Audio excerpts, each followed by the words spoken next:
sa ating officer, sa District 1, yan siya sa Mayo, sa Antipolo, sa mga LGU natin. Lalo na kay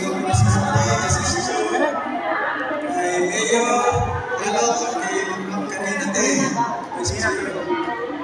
at sa ating mga kapitan, Kapitana Lumasbas, sa mga member ng mga kagawad, kay Sasa,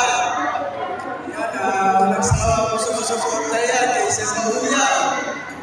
Sila po ang lagi sumusuporta dito sa District Balikatan. Lulubusin sila po ito kasi sinahara natin. Tulungan natin ang ating komunidad. Mahirap tumulong pero napapapasama pa naman yan. May kasabihan niya po tayo.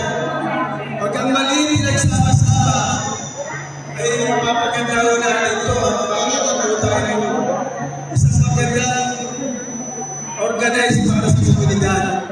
Gusto ko, tulungan po natin ito, sama po tayo, suporta lang natin ang bawat isa, lalo sa Patitigil, sa Antipolo Chapter, sana po, tuloy-tuloy po natin ating ginagawa, kapasan. Magiging maganda ito para sa ating sarili, para sa ating pamilya. Yun lang po, maraming salamat.